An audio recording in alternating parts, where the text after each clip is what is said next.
I'm John Fugelsang. This is Viewpoint. The Voting Rights Act of 1965 was one of the towering achievements of the Civil Rights era. Today's Supreme Court ruling left that towering achievement still standing, but merely as a hollow shell. By a 5-4 vote, the court struck down the Act's Section 4, which had set a formula for determining whether 9 states and municipalities, mostly in the South, had discriminated against minority voters. States that met the formula then had to submit to federal oversight in order to pass any new election laws. Now, the court broke along ideological lines. Justices Roberts, Scalia, Thomas, Alito, and the most powerful man on earth, Justice Anthony Kennedy, voting against the provision, while Justices Ginsburg, Breyer, Sotomayor, and Kagan voted to keep the act intact. And writing for the majority, Chief Justice Roberts claimed the formula that determined whether states had passed laws that reduced minority voting were out of date and no longer justified treating some states differently than others. In the words of the decision, and I quote, "Conditions that originally justified these measures no longer characterize voting in the covered jurisdictions. The Act imposes current burdens and must be justified by current needs." In other words, my friends, laws to stop bigotry are kind of bigoted against bigots. President Obama immediately released a statement saying he was deeply disappointed in the ruling, which he said, and I quote, "upsets decades of well-established practices that help make sure voting is fair. I am calling on Congress to pass legislation to ensure every American has equal access to the polls."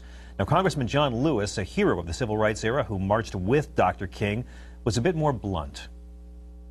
What the Supreme Court did was to put a dagger in the very heart of the Voting Rights Act of 1965.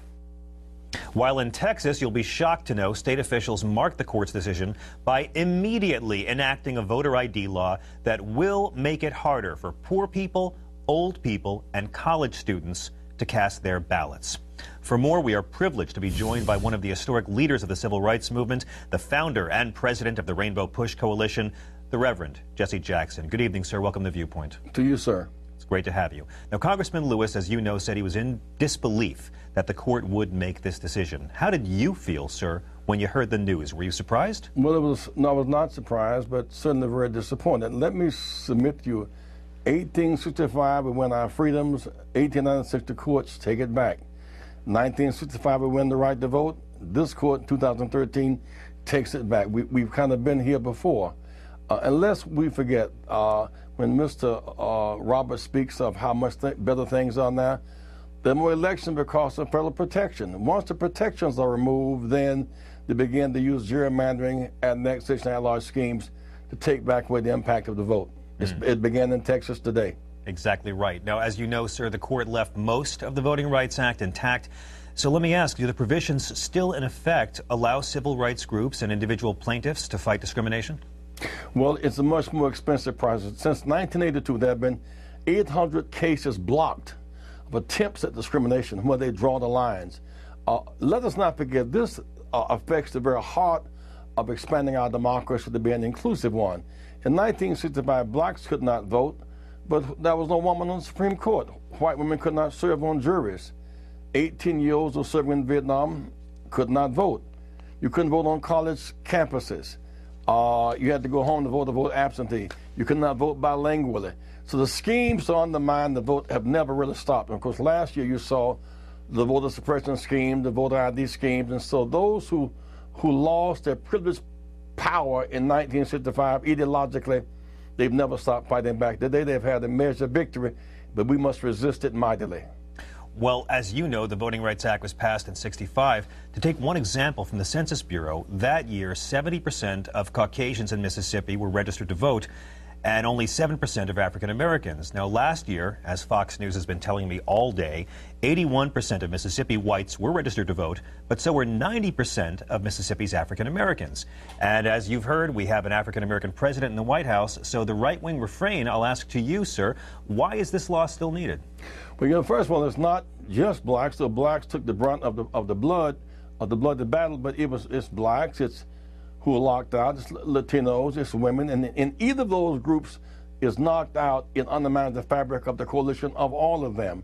So this is a real ideological statement here, where there's an attempt now to undermine the Voting Rights Act of 1965, which they always presented, and you see it in their red voting patterns, even now. I would submit to you we'll probably lose half of black and brown elected officials in 4 to 6 years, because they will use their power in these states to simply draw them out of office. Congressman Clearfield was the congressman from Louisiana. They drew him out of office. You're going to look at now patterns of gerrymandering, which will be very expensive to challenge in the courts. Patterns of gerrymandering and that large election, the annexation, may very well reduce our numbers by half in the next 4 to 6 years. Well, then let me ask you a question where there might be an area for hope. I agree with you that a lot of lawyers are going to make a lot of money off this ruling in the next few years. But do you think this will inspire the Democratic voting base to really turn out for the midterms in 2014 in a way that they didn't in 2010? Well, I hope so. But I think that the issue is not just voter turnout, but the capacity to win. If you gerrymander districts, even voting cannot help you. If you annex and at large, these schemes undermine the vote. You add that to roll purging and now big money, it simply makes voting less accessible to people and more distant from a one-person, one-vote democracy, which is the great American promise. Reverend Jackson, can you explain for our viewers how this decision impacts all Americans and not just African Americans? Well, first of all, we find the case that when, as I said, when blacks got the right to vote, white women got the right to serve on juries in these same states. Latinos got the right to vote bilingually in these same basic states. Now you have a broader base of Americans who, if it's like the bottom of a ship. If any one plank comes out, the water comes in and sinks the whole ship. So any of us affected directly affects everybody else indirectly. We all must secure the right to vote and have it protected. And federal oversight is a greater protection than states' rights.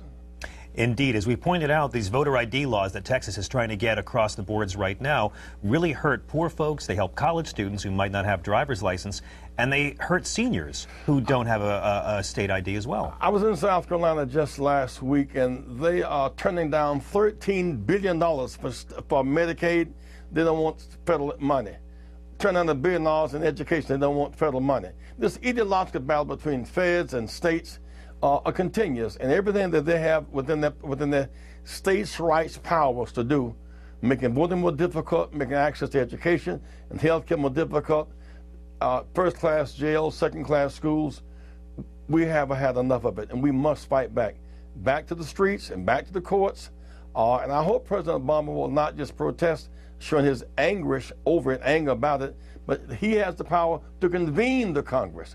He should make a statement to the nation just as President Lyndon Johnson. He should make the same case to that Congress and this nation that Lyndon Johnson made in 1965. He ought to use those powers, hopefully, in that way.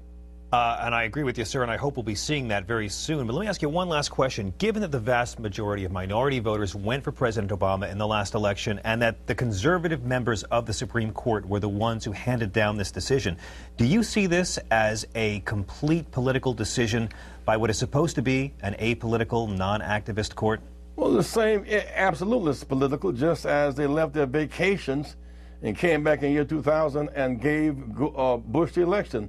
The winner lost and the loser won because they came back and voted right down party lines, and they put Bush in, they'll go ahead the most votes. We see a repeat of that today.